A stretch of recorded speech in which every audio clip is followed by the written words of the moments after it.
You know what it is, man. Unique Mecca Audio, we're in the house. Happy New Year to everybody. Happy New Year. I had a wonderful time. Big shout out to Lou Sims, Azar, Cisco Kid, you know what I mean? OG Daniel, my man Flip. We all was in the house. We represented Papa Stopper, you know. But this one right here now is going to be about, Rayful Edmonds. You know what I mean? I'm going to give y'all a brief synopsis on the Rayful Edmonds story. If you want more in detail, let me know. Yeah, I was down there in D.C. when he was down there.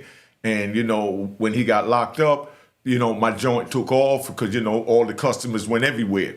But now, let me tell you how it first started. I get locked up December 10th, 1993. I wind up going to MCC Manhattan, not MDC. I went to MCC Manhattan, and when I went to MCC Manhattan, I had to get extradited from New York down to Virginia. So when the police came to take me down to Virginia, of course, they trying to use all the scare tactics. Yeah, you got a CCE charge, you got a death penalty. They looking to execute you. We got a gas chamber for you, the whole nine. They like, yeah, in 20 years, we're going to see what you're going to be like. In 10 years, we're going to see what you be like. Because we took Rayful down there to the prison. And when we took him to the prison, they said Rayful up on the hill, he got a boyfriend, and they saying all this stuff and all, when you ain't with no woman, it's going to happen and this and that. And it was all this, talk about Rayful Edmonds, and he was the big fish they caught back then. One of the first big fish they caught during the crack era. And then when they picked me up, they trying to use him as an example as far as where I'm going to go. Now, when I get down to Lewisburg, and sure enough, Rayful is there. You know what I mean? And his co-defendant, Nut. Now, this is no praise to Rayful, no kudos, no none of that. I'm just giving this to the youth so you understand how this thing play out.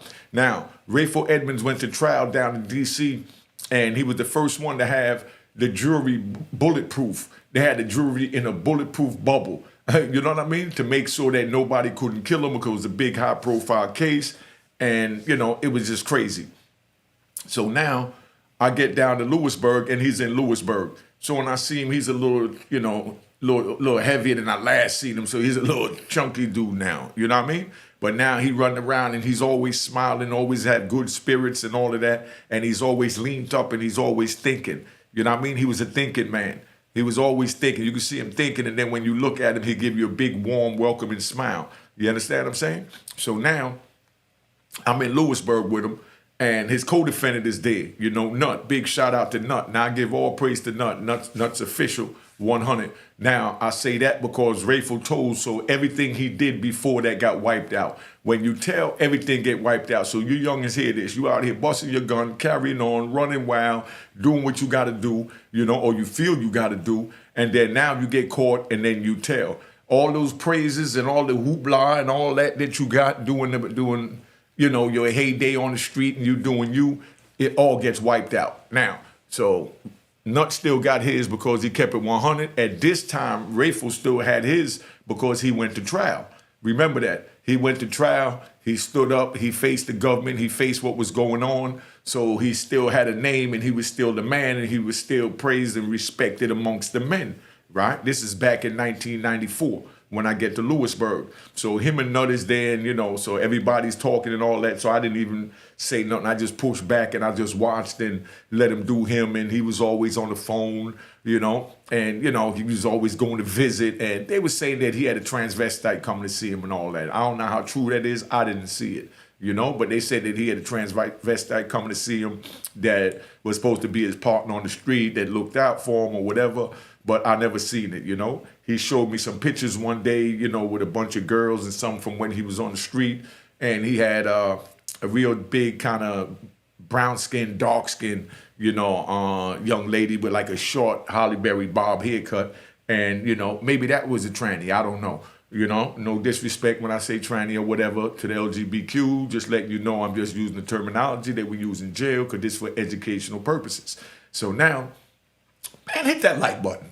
All right, hit the like button, right? Everybody make sure that's listening, hit the like button, and remember to comment and use the emoji. All right, so now Rayful is there, and he's running back and forth. He's doing his thing. He's getting his respect. You know what I mean? And he was real quiet and low about whatever he was doing, but he was always on the phone.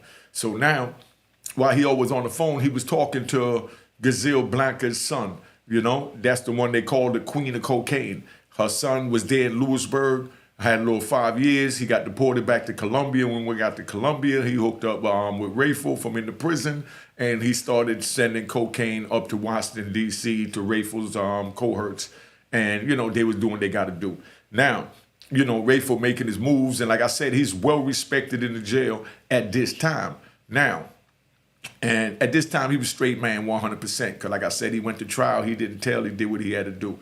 So then, you know, we had the riot down there in my block, and from the riot, they went and locked up a bunch of people, and I wound up in ADX. So now I wound up in ADX, and when I'm in ADX, I'm sitting there one day, and lo and behold, you know, I see Rayful coming out of a police van, you know, the FBI van, and he got a bunch of police with him, got his little do-rag on, and he's coming out, and they said that Raful Edmonds flipped. I'm like, whoa, he went to trial. You know, I was just with him. He was a man, not even a year ago, you know, and now he flipped. Nah, I can't believe that. But then they went on with the story, and this the way it played out so y'all understand. He was on the phone every day. At that time, they had a MAB side and a sand side, they called it. You know, one side was for the aggressive people, one side was for the people that, you know, had a lot of time, but they classified their record and they didn't have a lot of violence on their jacket and things like that, so they put them on that side. And, you know, so one day the MAB side would be open, the phone would be on all day. You could use the phone, and could you believe they had the rotary phones that go tick, tick, tick, tick, tick, tick, tick, tick, tick, tick, tick, tick, you know, where you keep, you know, you turn the dial. You know, for you youngins, y'all might not even know that, but my old time know what I'm talking about. You put your finger in a little round hole, and you take number 8, you go, da, da, da, da, da, da. And when you spin it, it spins back. But when we called out, we actually got a live operator on the phone, you know, and it was local girls from the college that worked over there doing what they call, I think, telemarketing. But when you call in, the young girls will answer, and when the call go through and your family answer on the other side, the young girls would say, hello, you have a collect call from such and such. But when we call while the phone is ringing, you know, if nobody answer, you still be on the phone and you talking to these young girls, and we're in prison, we ain't got nobody to talk to, so we're like, damn, you sound good, where you from? And they be from all over the country, all over the world, but they just working there to make some extra money. So we used to pull the girls, and we'll even tell them, yo, could you just put this call through? You know what I mean? And they'll put the call through, because you had to call collect. Only way you could call them was collect. It was no prepaid call and all that when I first got in the system. They still had them old phones with the cord coming off it, you know, and the spiral cord that you just hold to your ear. You know, but it was crazy. So I met a few girls on the joint, just talking crap. You know how you do, just exercising your Mac, make sure you still got it. You know what I mean? You know, we even had girls coming to see us from the local college from off the phone joint, because you calling, you there on the phone all day, every day calling. They only got a certain amount of females answering. You know what I mean? So when they answer, it seemed like it was all females at the time. But when you answer, they get on the phone, and you'd be like, damn, what's your name? You sound good. And they'd be like, oh, my name is such and such. Oh, where you from? Oh, I know you in Lewisburg. What you locked up for? You know, oh, you tell them you locked up for a CCE charge, a kingpin charge. Now they got all kinds of questions. Oh, I'm from New York, Harlem, even more questions. Oh, I was down in Virginia doing my thing, even more questions. You know, such and such down there. You know, you just hold conversation. Before you know it, you talk to the operator for 2 hours. You know what I mean? And, you know, and you get intimate with them, and you share things, they share things, and you just rap. Where when you call, you know, you get their name, and then when you call back, if another operator answers, you be like, yo, connect me to Sharon, connect me to Susan, connect me to Kathy. And they connected, and, you know, they all had their little boyfriends there that was in prison that they used to talk to pass their little 8 hours while they was doing their little phone monitoring thing. So now we done met a few girls. But now, like I said, I see Raful Edmonds getting out the van, and they said that he told and he made over 3,000 calls in 30 days. Could you imagine making 3,000 connections, 3,000 calls? Could you imagine making 3,000 calls, you know what I mean, in 1 year? I mean, in 1 month. 3,000 calls in 1 month. That's how much he was using it. So now they start pushing it, saying that we got too much free time and too much access to the phone. So they were trying to figure out, this in 95, they were trying to figure out a way to lower it so that we didn't have that much time on the phone to plan other criminal activity, like how Raful Edmonds was running his drug empire from in the prison. Now picture this, a man get locked up as a kingpin, biggest kingpin in D.C. at the time, Washington, and now that he gets locked up and he in federal prison, he starts selling cocaine from in prison, but to his comrade, using his comrades on the street to distribute it through a connect that he met in the prison, which was Gazelle Blanca's son. You understand? That's the one that got killed down there because after he got extradited. But that's who Rayful was dealing with. So after the dude got killed in Colombia, now the FBI, they investigating everything. And they want to know what's going on and, with him and his murder and who could have did it, just for their historical purposes. They really didn't care. It ain't like they had no feelings and no emotions, or compassion for, Gazelle Blanca's son. But Rayful's name and the prison thing came up on the thing, so they started monitoring the calls, see how many calls was made. They seen it was over 3,000 calls a month. They like, nah, that's too much. How the hell do an inmate need to make 3,000 calls in 1 month? You're just supposed to be keeping in touch with your family members and you call and collect, so you have to pay for it. And the price of the calls back then, believe it or not, was like $10, $10 for like 15 minutes. But there was no time limit on the phone then. You get on the phone with those old rotary phones before the prepaid, and once you get on, you can stay on the phone all day. Remind me if y'all want to hear the video about how I was running the phone in Lewisburg and how the phone ran in Lewisburg back then. You know what I mean? Because you already know phone, a lot of violence when you start dealing with phone time. But anyway, so this is what Rayful doing now. He on the call, doing his thing. So now he started flipping. So now they're trying to figure out a way to come up with giving us, less minutes. So they narrowed it down after, it took about to 2000, they came up with a new system because they had something called ITS-1. ITS-1 was where you could call for 15 minutes and now you could pay for the call, meaning you put money on your phone account. And when you call, and you get the connection, they start subtracting money from the phone account and such. But when the phone hang up after 15 minutes, you could call right back on ITS-1. My homies remember that from back in the day. But then when they got ITS-2, that's when they really clamped it down, where they only gave it 15 minutes. And now when you got off the phone after 15 minutes, they could set the phone so that you can't use the phone again for another 15 minutes or 30 minutes. In some jails it's 45 minutes, in some jails an hour. So you make a call at 8 o'clock, you get off at 8:15, you can't get back on until 9:15 if the jail is for an hour. This how they was doing it back then, just so you understand. But they're trying to limit the amount of calls we got because they saying that we was committing too many drug crimes and activities from within the prison system using the phone. So they knocked it down to 300 minutes. I really want to tell y'all about, my experiences, how they brought in the 300 minutes, but this one is about Rayful. I'm trying to keep it to the point. So I'm going to, let y'all know. Put in the comment if y'all want to hear about, how the actual phone went and how the transformation went and how we had to adjust to it and how I adjusted to it during that time period. But they turned it from unlimited calls a month, where a dude was able to make 3,000 calls a month, to now we only get 20 15-minute calls a month, but you can break them down however you want. So you can take that 300 minutes and call for 1 minute, at a time, and get 300 minutes and use 300 connections. But this man was getting 3,000, so they knocked it down to 300 connections at a minute apiece. And after each call, you had to now wait, whatever the jail wanted you to wait, 15, 30, 45, whatever, an hour, to use the phone. So now I see Rayful on TV and he telling.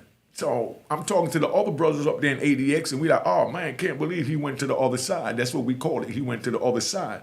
Nah, man, he went to trial. He had the biggest trial, man. That's crazy. Boop, boop, boop, boop. Then next thing you know, I think it was one of them talk shows, Barbara Walters, or 20 Minutes, a Dateline or something. He was up there and the police was disrespecting him, saying that he told for a bucket of chicken.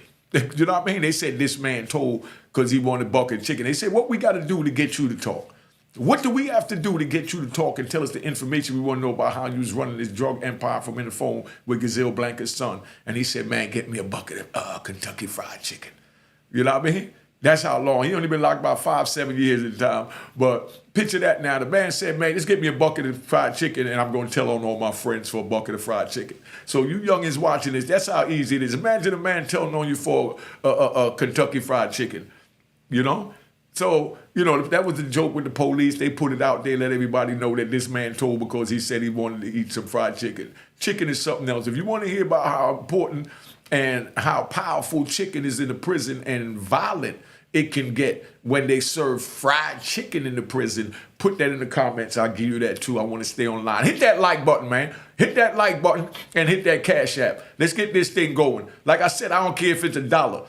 I don't care if it's $1. Shoot it. We're going to get all this microphone. I got a new joint hooked up. I had to buy these new plugs and all that to get y'all right.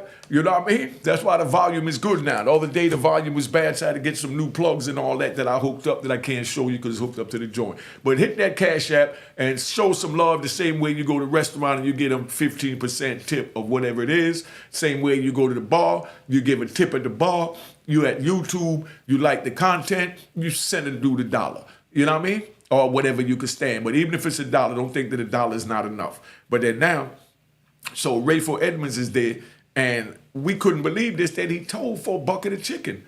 Then next thing you know, he said that he told because he was trying to get his mother out because his mother was on the case, was locked up in a woman's prison, and he was trying to get his mother out. That was an excuse. Now, youngins, don't get involved in crime. Don't go on the street. Don't get involved in that bull crap because I'm telling you, dudes is going to make up all kinds of excuses when they tell. When a dude tell they got my mother, they got my pet monkey Bubbles, they got my dog Ginger, they got my daughter. All these reasons for telling.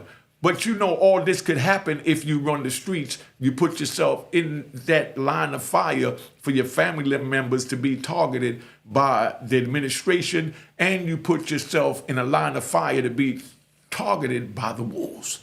Let's not forget the wolves. You know what I mean? So you can't get mad when the wolves grab somebody or, do something to your family member because you was out there in the street and you open yourself up for that. Like I said, my mother even got snatched up, pistol whipped and all that. But we ain't go to no police because the police did not help us get in the situation we're in by the money we was making to attract the wolves to come at us. So when it was time for that, we had to deal with that.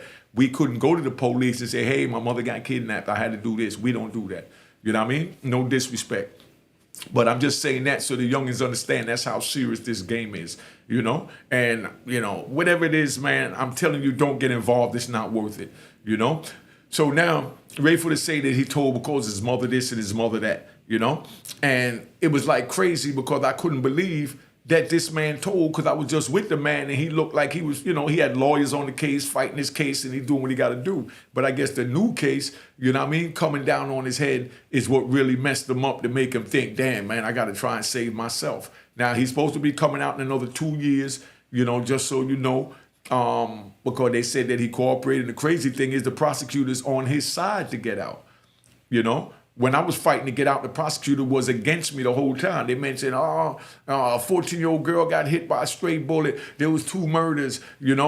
He sent down, over 300 keys of cocaine, down to the Hampton Roads area. Don't let him out. He's a violent man. He's a this man. He's a that man. They didn't look at what I did over the 26 years. And I had over 100 certificates and awards for programming.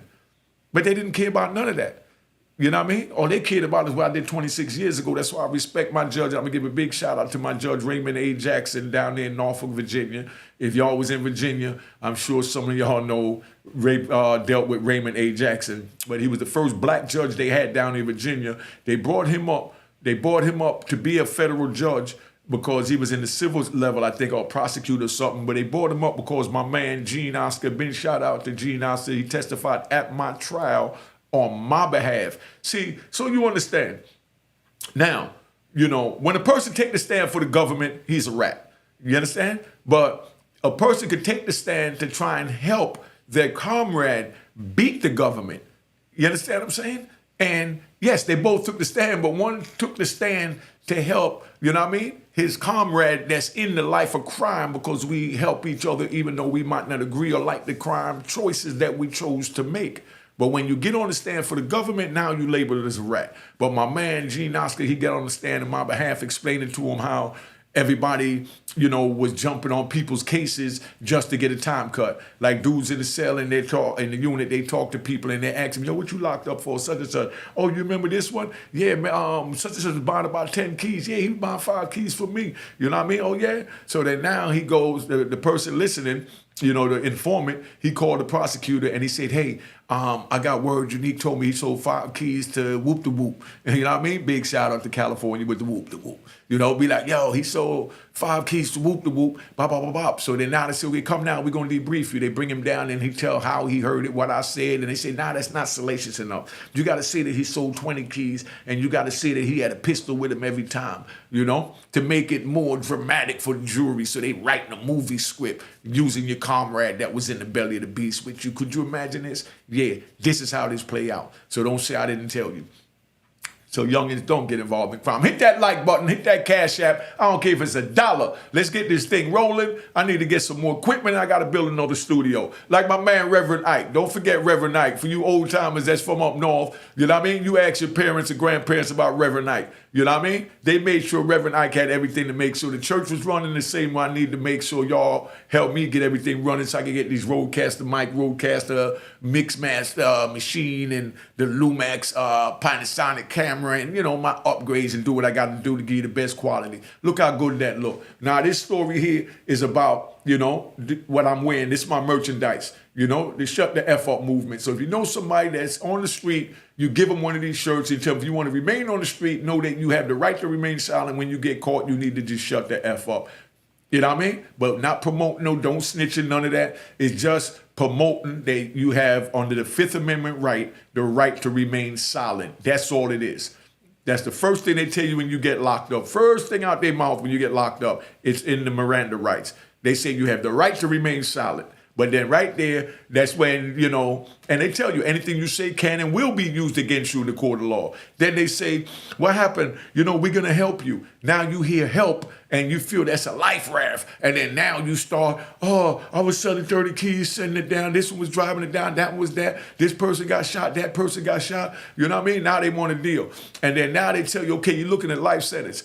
And you like, get out of here, I'm going to trial. Well, now I got all your statements. Because remember, I read you your Miranda rights and I told you anything you said, you have the right to remain silent, but you should have shut the F up. You didn't shut the F up. So therefore, we got you and we're going to use your own statements against you because we told you the Miranda rights. Anything you say can and will be used against you. Y'all paying attention? I'm giving y'all a history lesson. So I'm going to be starting something now. So if there's any bondsmen, lawyers, or anybody in the criminal field, criminal justice field, that, would like to sponsor me, as far as for me to promote your business, your brand on my channel to get, because I got a number of people up here, 37,000 subscribers that's watching, that's, a lot is either into crime or thinking about doing crime or trying to get out of crime or didn't get into crime, but I can run the people to you with a sponsorship, all right? So now, we got old Rayful now, and he telling,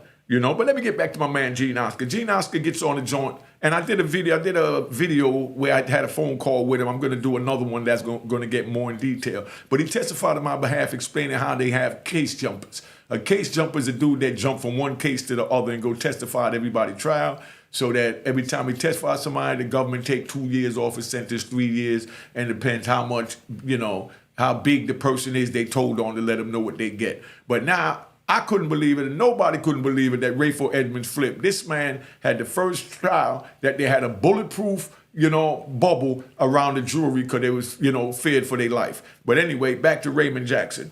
All right, you see the way I bounce, the way I drive. Just enjoy the ride. Don't tell me how to do this. And if I'm talking too fast, slow it down and get the words transcribed on the screen so you can understand, like Chris Tucker said, the words that are coming out of my mouth. Now, so Rayful Edmonds is sitting there and he started telling. He said he told for some chicken. He told to get his mother out of jail. All these excuses. So you youngins listening, you're going to have to make up all these excuses. You know what I mean? We're not going to have to, but you're going to make up all these excuses because you're going to want to justify why you did what you did. You know what I mean? Because, and that's why I respect a rat for being a rat when a rat tell you straight up, man, I'm a rat, or if I get caught, I'm a rat. You know what I mean? And y'all get it confused with civilian and criminal. You can't go to work on a 9 to 5 and sell cocaine at night and then get caught for selling cocaine, and then now you say you're a civilian because you work 9 to 5. No, then you shouldn't have been selling cocaine. Once you cross the line into the darker bliss, you're open for anything.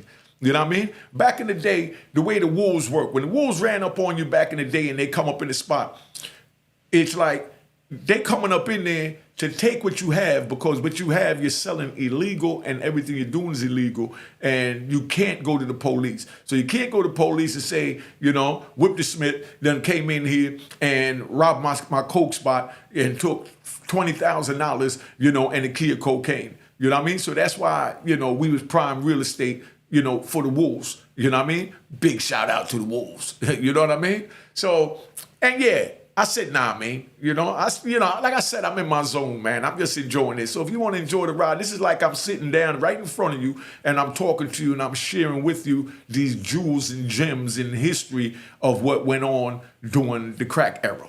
So now, he telling, you know what I mean? Gene Oscar, he testified for me. So I just want you to understand that you could go on the stand and testify for somebody. Just like, I'm even going to touch this with a touchy topic because I try and stay away from controversy because I don't want my message to get blurred. So I'm going to let you know the way this works. Okay, now, I know brothers that told on, that told that their dead comrade killed somebody, you know what I mean, to get out of prison. That's not the first time we heard that. You know what I mean? So y'all can shoot this viral, do what you want to do with. I'm giving you a short synopsis on this. I'm trying to stay out the bull crap because everybody trying to justify things. I know brothers that told on dead bodies. You understand what I'm saying? To get out of jail. You understand? But when they tell on a dead body, they're telling on, somebody that, they ran with like a comrade or whatever. They know their comrade wouldn't mind them doing it. The same way, like, a lot of people say in the comments that, if I die, yeah, my co-defendant could put it on me. I don't care. My friend could put it on me if it's going to get him out of jail. But when you go crossing the line over the people that you didn't run with, that have nothing to do with you, and you're bringing their name up, now it's something else. I've known dudes that, them and their co-defendant, they done robbed somebody, killed somebody, and their co-defendant get killed, and then they say it was their co-defendant. And they even got their comrades to write an affidavit saying that, yeah, it was the co-defendant to do it. So I'm just laying out how it is in prison. I might talk about it later if y'all know how to be respectful about it in the comments, but I'm giving y'all the jewels. So I know people that told on dead bodies. That's not the first time it happened. That was no loophole. That wasn't no genius thing to think of because, you talking about comrade to comrade, But then when you go now and you sit down with the government and say, hey, let me help you solve these cases so that I can get out of jail, and I'm going to tell you about these dead bodies that these other people did that died, that it's not going to hurt nobody, so I don't feel that I'm telling. You understand what I'm saying? Now you're in violation, not for telling on a dead body so much, you're in violation for sitting down with the government. You understand? You see the difference? If you don't, I'm going to give it to you, break it down a little slow. A big shout out to my man, Kirk Bone. Watch Kirk Bone TV. Rayful was his co-defendant. Good man, stand-up man. Kirk Bone, Rayful lost everything once he told. So you youngins understand, don't go to prison, don't get involved in it, ain't worth it. But then now, when you sit down with the government, now you become the government's co-defendant trying to solve a murder. But when you sit down with another comrade and you're trying to help him get out of prison, and you conspire with this person and become their co-defendant with writing an affidavit saying that, it was his partner or his best friend or whoever that did the murder, you know what I mean? And it wasn't him because that person is dead and nobody can get in trouble anymore. So that's the difference. I know y'all gonna find a way to twist this up, but bottom line, when you sit down with the government, you're a rat and you worked with them because you don't work with the government. When you sit down with another comrade that's in the belly of the beast and you come up with a story that you're gonna say that I killed such and such, that this person was killed and it wasn't me, it was my co-defendant. You understand what I'm saying? Now, I know that's tricky for y'all because y'all trying to find a way to make it right, you know what I mean? To just tell on a dead body, you know what I mean? But when you telling, when you're working with the government and telling on a dead body, that's the violation. Working with the government, working with a comrade to tell on a dead body, you understand what I'm saying? To get somebody out of jail, that's one thing. But when you're working with the government, You understand what I'm saying? When you're working with the government, that's another. Because we don't work with the government. The same way I say they grabbed my mother, she got pistol whipped and all that. I didn't run to the police and ask the government to protect me. You know what I mean? Because the government didn't help me get in it. And they was my enemy like I was their enemy. This at the time, so y'all understand. Because you hear terminology and let it go out the window because the media play games and push things under the rug like how they push slavery under the rug. You understand? You got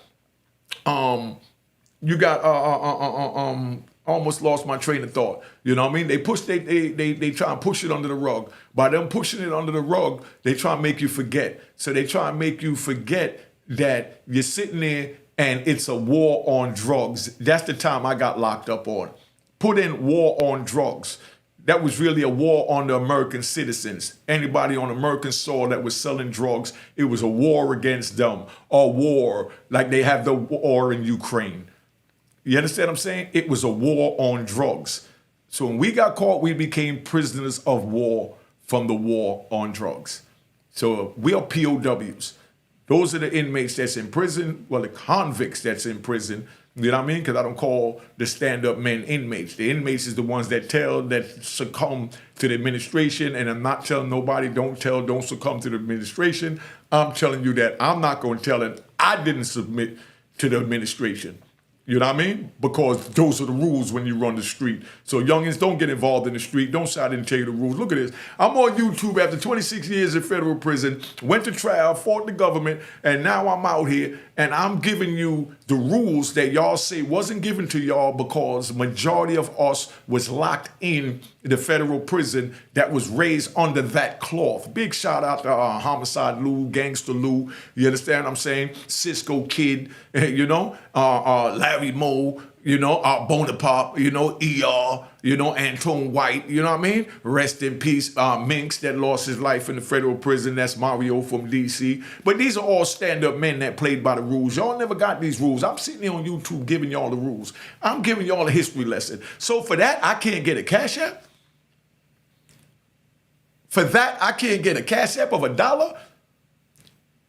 Like I said, you send me your Cash App and I'm going to send you $1. You understand? I mean, because it's not going to hurt nobody. I'm one man. If each person send $1, ain't going to hurt nobody they send it to. You know what I mean? But I'll be able to get everything that I need, and it'll make it worth it for me to be up here to give these stories, because y'all want these stories every day at 9 o'clock. If I miss at 9 o'clock in the morning, don't put something out in the morning, they say, damn, where Unique at? He ain't putting nothing out. You know what I mean? But Unique got to go get a job because he ain't trying to sell drugs to go to prison. Unique got to go do this. Unique got to go do that. You understand what I'm saying? Now, if y'all look out the Cash App, then I have more time to put into doing what I need to do. And for that, I want to shout out my Mount 722, you know, for looking out. Kashif, Picasso, Boki Kamara, you know, and Twin Traits. Just to name a few. Now, when y'all send a Cash App, if it's something that you requesting and that, you know, a comment you want to make, put it with the Cash App saying, you know, here's $1 for, you know, or here's $20, you know, to tell part 3 of the Lil Jimmy story. Because I don't know if y'all ready for that Lil Jimmy story yet, but y'all doing better because it was a beautiful weekend. Now that y'all understanding YouTube etiquette. That's all this is, YouTube etiquette.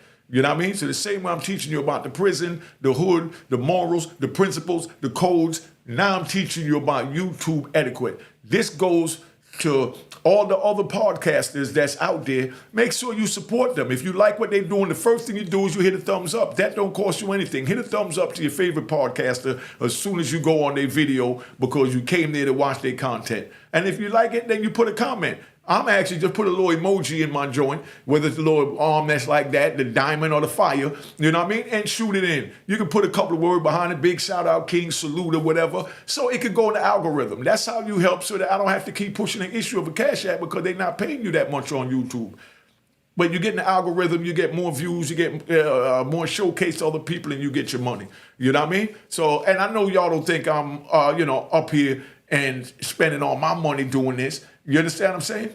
Trying to look good for you. Because if you come up here looking all crusty and ashy, then y'all going to be all on the YouTube blog saying they're all Unique up there looking crashy and ashy, and he was a kingpin, now he broke and he begging for money. You look for all kinds of things to talk about negative. But I don't pay none of that crap because the real soldiers that's over here at Unique Mecca Audio, they know how the game go. Because the game is to be sold, not told. So now they turn it to go back to the phone thing with Rayful Edmonds. You know, I just like to give a little bit of lessons on everything. Like I said, just ride with me. Y'all said you wanted the video long, and this is 35 minutes already. So now I can tap out now, then y'all get mad I didn't give y'all the end of the Rayful Edmonds story. All right. But anyway, so now Rayful Edmonds, he sit there and he told $4 the chicken, said he told to get his mom out of jail. So you don't get locked up, because we don't want to hear you saying you told because they grabbed your dog Ginger, or, you know what I mean, your pet cat Kitty. You know what I mean? We don't do that. You know, be a man and get a job. That's what being a man is. So y'all don't get it confused. Being a man is having a job, taking care of your family and paying your bills, you know what I mean, and paying your taxes and living a productive life. That's man time. Period. That's man time. No questions asked. Do y'all agree with that? That's man time. Getting a job, taking care of your family, paying your bills and paying your taxes, staying out of jail, and respecting, you know, your neighbors. That's man time. But when you cross into the criminal world, that's why I asked for a cash app. Pay attention. I'm giving you all these jewels. Be sold, not told. When you cross into the criminal world, you understand what I'm saying? You have a different definition of man time. In the criminal world, the definition of man time, so y'all say it was nobody never told me this, because they had us locked up with Unique Mecca audio here to tell you it now. Now, when you're on the other side of the fence, man time is you get caught, you don't tell. You understand what I'm saying? You don't sit down with the government on any reasons, not even to tell on a dead body to get out of jail. You understand what I'm saying? You know, but you can sit down with your comrade. That's what they do. You know what I mean? They comrades, they work with it. And I know this controversial and going to be something y'all going to have a vicious time trying to go back and forth arguing with, but I'm not going to get into arguing. I'm just telling you how it is. I've seen plenty of dudes that went and, you know, got one of their homeboys to say that they didn't commit the murder, that it was their dead homeboy that did it. But they did it to get a homeboy out of jail. They didn't do it to help the government solve cases or whatever. And that's not a shot to anybody. Let's say that, not a shot. Because the brother that did that, he's a Muslim, so, you know, salam alaikum, you know what I mean? And only person could judge us is Allah. But him and everyone else know what the rules is to this. When you cross this side, man time is you don't cooperate under any circumstances, no ands, ifs, or buts, no reason, no nothing. You understand? That's why on the street, that's what I'm saying, these Jews are so powerful. That's why I keep saying Cash App. Y'all hearing Cash App. I'm going to give you another one. When you on the street, and you trying to take over a spot, or you want something, you know what I mean? Or somebody do something to you. Nowadays, somebody do something to you, you know, and this how vicious the street is. This the other side of this, the spectrum I'm talking about. Not the man, the proper man time of getting a job. I'm saying when you cross over into the criminal world. Now you're over in the criminal world and a dude come and he robs you. You understand what I'm saying? Now, he robs you, he tie you up, you know what I mean? Whatever he want to do, but if he want to get your spot, you know what I mean? And this is why I became a kingpin, because this is the mentality you got to have. If you're trying to get over on something, you got an issue with somebody, back then you don't deal with them, you find out what their breaking point is. Their breaking point is who or whatever they love. Now, I'm going to give it to y'all so y'all can understand. Damn, these Jews are so good. They come to me as I'm going. Now, you got a female, a lot of females, you know, got females out here watching this. You know what I mean? You got dudes out there watching this. So a female with a dude and she breaks up with the dude, or she's mad at the dude, you know what I mean? She don't go fight the dude because she knows she's not going to win because she's a female. So what she do is she take a key and she scratch his car up. You know what I mean? Big shout out to the Cash App. Somebody just sent me a Cash App. Who was this? You know, while I'm sitting here talking, you know? MAL app. Yeah, MAL app sent me a Cash App. Thank you. You know what I mean? But they go off all day and all night because I appreciate y'all, because y'all watch the videos all night. But, you know, girl get mad at dude, she scratch up his car, she break his car windows, or they do like, you know, the shorty did Miss T and cut a man's tires and, you know, whatever to attack, because they feel that we connected to this car so much that that's what we care more about, that car. So I'm gonna mess this precious car up. I'm gonna spray paint your car, I'm gonna key your car, I'm gonna break your windows, I'm gonna stab your tires. It's the same way that when you're in the drug game and somebody's out there violating you and you feel it's a violation, you run down on, no disrespect, the things that they love the most. You understand what I'm saying? The people they love the most. That's why when you get money, you got to move your family out the way, or whatever it is that you love the most, out of harm's way, because all that is, and it's an ugly world out there, and I hate to even say it, but I just want you to understand, they make all that fair play. Because you grab a man or you grab me and you torture me, I'm not telling you nothing. Torture me until you kill me. You know what I mean? Cut my head off, cut my nuts off, cut my finger off, stick stuff in my eye, whatever. I'm not going to talk. You know what I mean? And this is just a part of being a soldier. This is the part of being into a structure. I'm even going to take it into another level so y'all understand. It's not just the street world. This is when you're at war. Look at John McCain. John McCain got caught, I think, back in the 40s. You know what I mean? He got caught in the 40s, him and his comrades over there in the, I think it was the Vietnam War. So y'all correct me because y'all like to do crap like that anyway. But it don't even matter which war. But John McCain got caught in the war. When he got caught in the war, they held him over there, tortured him, didn't feed them, treated him like crap. And then they went to let John McCain out. And John McCain said, "No, I'm not going anywhere until my comrades leave with me. I'm not going anywhere until my comrades leave with me." That was John McCain. Big shout out to John McCain. Y'all look up John McCain. Big shout out to John McCain, man. Big shout out to John McCain. You know what I mean? That's what I'm talking about. He said, "I'm not going nowhere." You know what I mean? They was going to release him back to America from out that prison camp over there in North Korea or wherever it's at. Y'all correct me. You know what I mean? During the Vietnam War. They was going to release him. He said, "I'm not going until my comrades leave." You understand? Just like Nelson Mandela. Let's give Nelson Mandela. I'm giving you a lot of history lessons. This right here, I'm already on here 41 minutes, man. But it's a new year. I gave y'all the Whitey Bulger story for an hour, and I'm giving y'all another maybe an hour with this joint here, But let's look at Nelson Mandela. Nelson Mandela got locked up because they came in with apartheid and they was trying to get him to coincide with them so that the Europeans, meaning y'all know what that means, that was trying to take over, wanted to use Nelson Mandela as the face to get the people to follow their agenda. Nelson Mandela said no. They locked him up for that. He stayed in jail 25 years. They went to him like every 5-10 years or something like that, and they said, "Look, we're going to let you out. All you got to do is denounce what you was doing and work with us and tell the people to follow us." And Nelson Mandela said, "No, I'll dive in here first." And he stood strong for 25 years until he was released as an honorable man when times changed. The same way I stood in jail 25 years. And then now I'm out.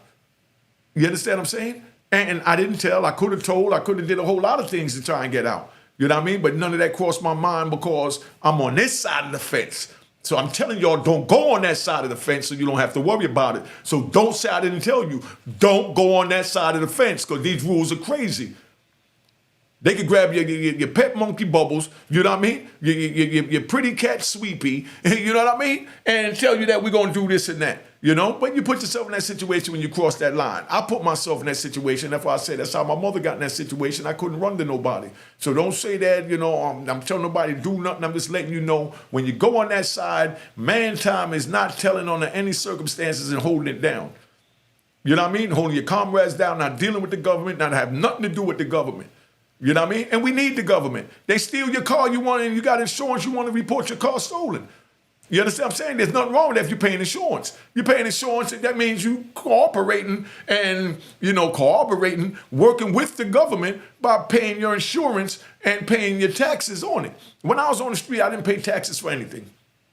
Anything I want, I had a bag full of cash over my shoulder, or a pocket full of, money in my pocket. And I went in there and I wanted a diamond watch for $80,000. I put $80,000 on the counter and they didn't charge me no tax because they didn't report that. But regardless, they didn't charge me no tax. So they don't charge me no tax. Now I can't turn around and then say, I'm going to insure this watch. You understand? Because now if I do insure the watch and then somebody break in my house, you understand what I'm saying? Then now, I'm going to want to report that watch stolen. But if I'm working in the street and I buy an $80,000 watch and then I fill out a complaint that they stole my $80,000 watch, the insurance company's going to investigate. And the first thing they're going to look is, how did you get this watch? Because they're trying to find a way not to pay you for this watch. So they're going to say, okay, you got this watch that costs $85,000 and you live in the projects. with your mother. You don't pay rent. You don't pay taxes for anything, but you got an $80,000 watch that was stolen from you. Yes, you've been paying the taxes, but now you're coming to us telling us you want to give you back the money for this $80,000 watch when you've been, doing something illegal to get this money. So either I tell this is what the agency gonna tell you now, the insurance agency. Either I'm gonna report it to the administration that for my research we realized that you had an $80,000 watch and you don't even have an income. You know what I mean? Now put the watch in your auntie name and your auntie got an $80,000 watch and she only getting $30,000 a year. You know what I mean? $20,000 a year. But she got an $80,000 watch. So they say, well, I'm going to report your auntie that she's getting, she's getting $30,000 a year and she got this $80,000 watch. So now you don't want your auntie in trouble so you don't say nothing. So just to prevent all that, we didn't get none of that insurance. We didn't do none of that. When I got a car stolen, either I got the car back or I just left it alone because I had no insurance. I wanted no insurance because I didn't want them to have to ask whoever name I got the car in, because you got to put in somebody's name. So you try and do it under the radar. You put in somebody's name because they got a job. So if anything happened, it could kind of look like they brought it. But how does somebody that have a job making $30,000 a year got a $200,000 Mercedes-Benz? And then now you're reporting that Mercedes-Benz stolen from the car dealer. So the car dealer is going to say, when they run a check, they're going to say, dude, you got a $30,000 job, a $200,000 car, and yes, you've been paying tax, but we're not going to give you nothing for that. Y'all catching these jewels? Hit that Cash App, man. Show some love. Hit the like button at least. The like button just as good. I'm just telling y'all YouTube etiquette. You know what I mean? So, that's where that went.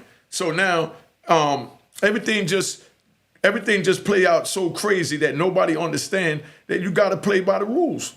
You know what I mean? You have to play by the rules. So that's why I'm telling you, don't get involved in nothing so you don't have to worry about dealing with none of that, because this thing is real serious out here, And I'm just saddened that our people, didn't have us out here to give them these rules.